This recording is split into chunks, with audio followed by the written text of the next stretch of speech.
오늘 우리에게 주시는 하나님의 말씀은 열왕기상 14장 1절에서 10절까지의 말씀입니다.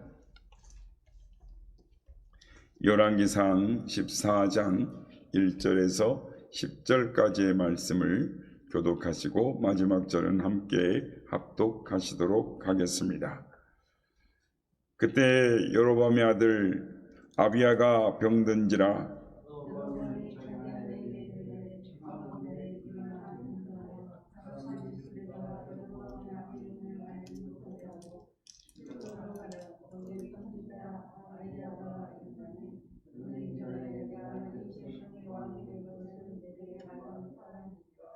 그대의 손에 떡 10개와 과자와 꿀 1병을 가지고 그에게로 가라.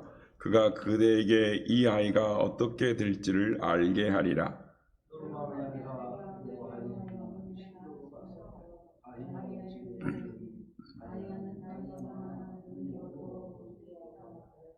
여호와께서 아이에게 이르시되 여로보암의 아내가 자기 아들이 병들었으므로 내게 물으러 오나니 너는 이러이러하게 대답하라. 그가 들어올 때 다른 사람인 채 함이니라.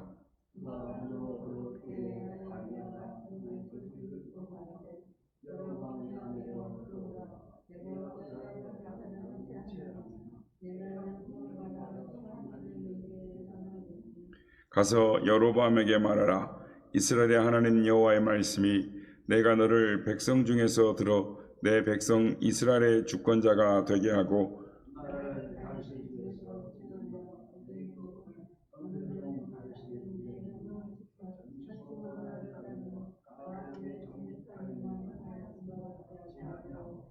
내 이전 사람들보다 더 악을 행하고 가서 너를 위하여 다른 신을 만들며 우상을 부어 만들어 나를 노엽게 하고 나를 내 등 뒤에 버렸도다. 그러므로 내가 여로보암의 집에 재앙을 내려 여로보암에게 속한 사내는 이스라엘 가운데 매인자나 노인자나 다 끊어버리되 거름더미를 쓸어버린 같이 여로보암의 집을 말갛게 쓸어버릴지라. 아멘. 할렐루야. 오늘도 우리 예배 가운데 함께 하신 주님을 찬양합니다. 그리고 새벽을 깨워 기도의 향연으로 하나님 앞에 예배하는 모든 성도님들께 하나님의 은혜와 평강이 함께 하시기를 기원드립니다. 하나님은 항상 우리에게 기회를 주시는 분이십니다. 우리가 잘못된 길로 갈지라도 언제나 회개하고 돌이킬 수 있는 기회를 주시는 분이 하나님이십니다.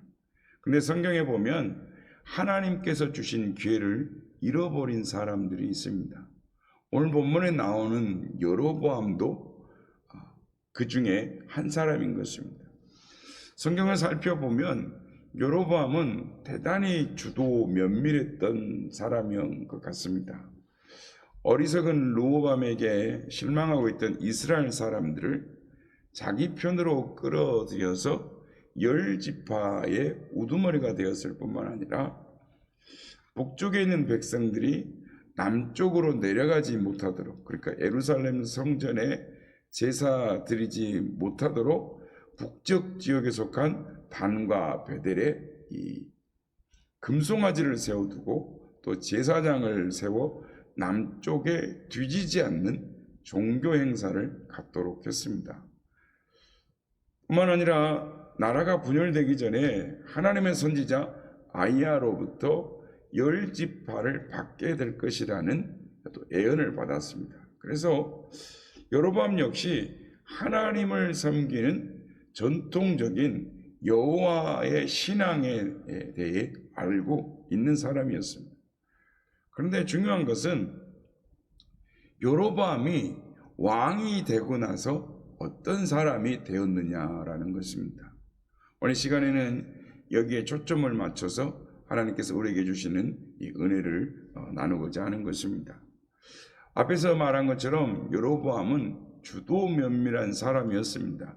백성들을 원활하게 통제하기 위해서 단과 베델에 제단을 만들고 예루살렘에도 없는 금송아지를 만들어서 백성들로 하여금 더 열심히 하나님을 섬기도록 했습니다. 어쩌면 단과 베델에 있는 제단이 예루살렘 성전보다 더 화려하고 호화로웠는지도 모르겠습니다. 이스라엘 백성들이 하루아침에 우상 숭배에 빠졌다라는 것은 이스라엘 백성들이 그만큼 어리석은 사람들이 아니다라는 것을 감안할 때 거기에는 분명히 이 단과 베델이 예루살렘 성전보다 더 나은 뭔가가 거기에 있었다라는 것입니다. 그러나 사람들이 느끼는 것과는 별개로 이러한 일들은 하나님의 계명에 위반되는 것이었습니다. 그래서 나중에 북이스라엘의 역사를 기록할 때 이 하나님의 말씀대로 살지 못하던, 그러니까 엉망으로 산 왕들의 사적을 정리할 때, 기록할 때 이 반드시 동원되던 특별한 어구가 하나 있었습니다. 그것은 느밧의 아들 여로보암의 죄를 떠나지 아니하였더라라는 말씀입니다. 그러므로 여로보암은 북이스라엘의 왕의 이 시조였을 뿐만 아니라 하나님께서 가장 싫어하시는 이 범죄의 원형이었던 것입니다. 그렇다면 왜 여로보암은 이런 오명을 오명을 뒤집어 쓸 수밖에 없었을까요? 그것은 하나님이 주신 기회를 잃어버렸기 때문입니다. 하나님께서 여로보암에게 주신 기회는 첫째는 질병의 기회가 있었습니다. 여로보암에게 있어서 뜻하는 바가 안 되는 것이 없었습니다. 그는 모의하고 이 반역을 일으킬 때도 이 핏방울 한 방울 흘리지도 않고 혈투 없는 10지파의 지지를 받아서 손쉽게 왕이 되었습니다. 남쪽 로보암은 실정을 거듭하는 반면에 이 새롭게 시행한 종교 정책도 북쪽 사람들에게 이 큰 반발 없이 지지를 따르는 이 성과를 거두고 있었습니다.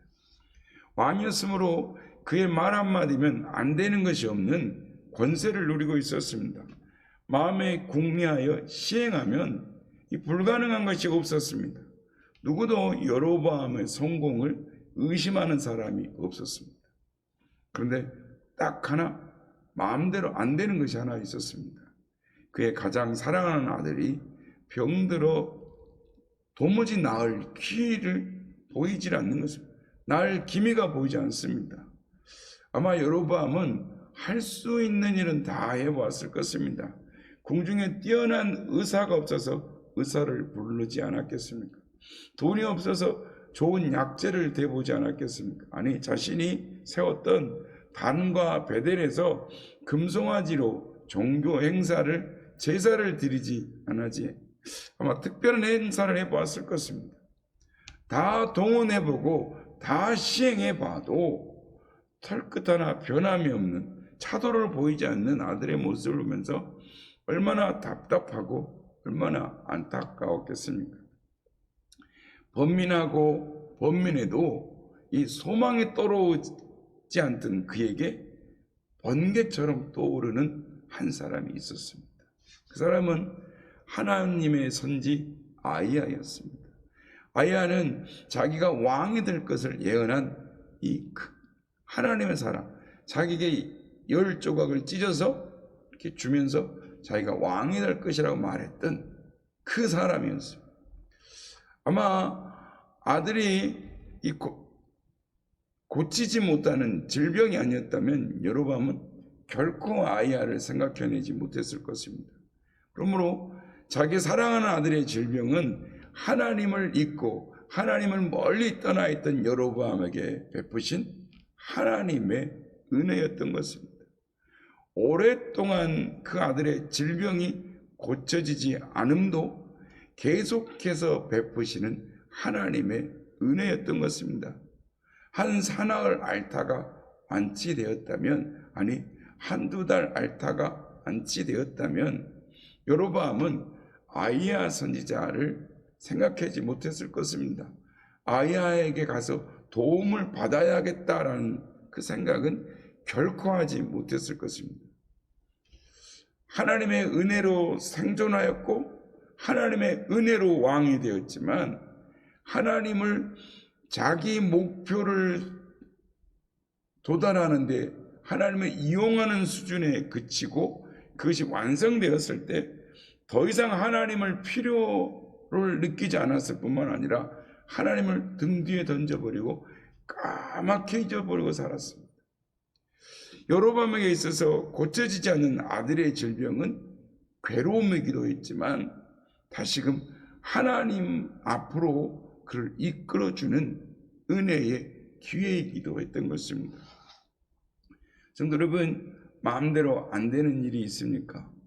질병의 문제가 있습니까?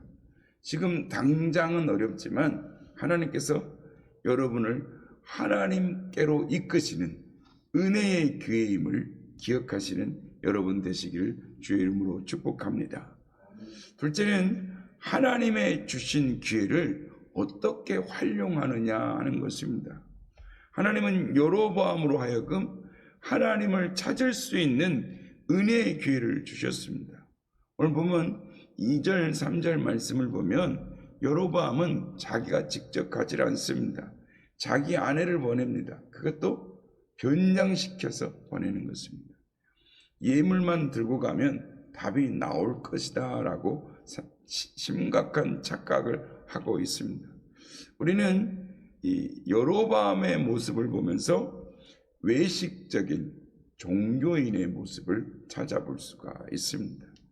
여로보암은 자기가 진솔한 모습으로 하나님 앞에 나아간다라는 것이 내키지 않았던 것 같습니다. 왜냐하면 어제 우리가 살펴보았던 것처럼 과거에 그의 범죄에 대하여 잘못을 그러니까 선지자로부터 지적을 받는 이 수모를 당한 경험을 가지고 있기 때문입니다.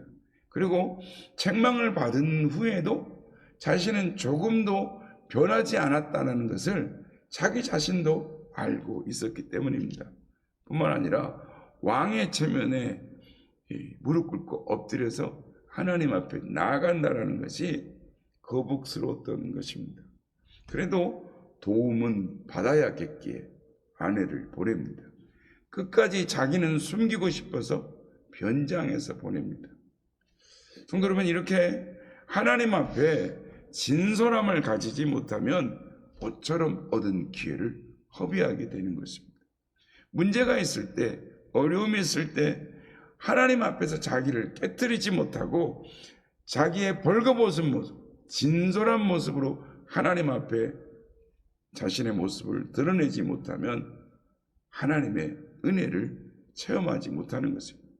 그러나 반대로 자기를 깨트리고 정직한 모습으로 하나님께 겸손히 나가면 놀라운 하나님의 은혜를 체험하게 되는 것입니다. 성도 여러분, 하나님의 은혜를 누가 대신 얻어다 주는 것이 아닙니다. 자신을 깨트려 하나님 앞에 나아갈 때, 겸손히 자신을 하나님 앞에 엎드릴 때 하나님의 은혜를 입는 것입니다. 그런데 여로보암은 하나님 앞에 엎드리지 않았습니다. 우리가 10절, 9절, 10절 보면 여로보암에게 엄청난 멸망의 예언이 됩니다. 그런데 성경을 아무리 살펴도 하나님의 선지자의 이 절망의 선언을 듣고도, 그리고 그 말씀대로 병든 아들이 죽고 난 다음에도 여로보암이 바뀌어졌다라는 기록이 없습니다.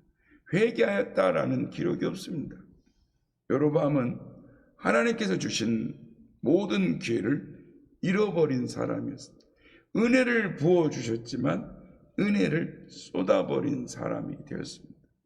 성도 여러분, 여러분에게 다가오는 모든 삶의 기회를, 경험들을 은혜의 기회로 활용하시는 지혜를 가지시는 여러분 되시길 바랍니다. 때로는 그것이 질병일 수도 있고 역경일 수도 있습니다. 그리고 실패와 절망일 수 있습니다. 그러나 이 모든 것들을 믿음의 눈으로 바라보고 하나님 앞에 엎드리면, 겸손히 나가면 얼마든지 그 모든 장애가 은혜의 기회가 될 수 있습니다. 바라기는 문제와 시련 앞에서 하나님을 붙잡음으로 은혜의 기회를 놓치지 않는 우리 모두가 다 되시기를 예수님의 이름으로 축복합니다.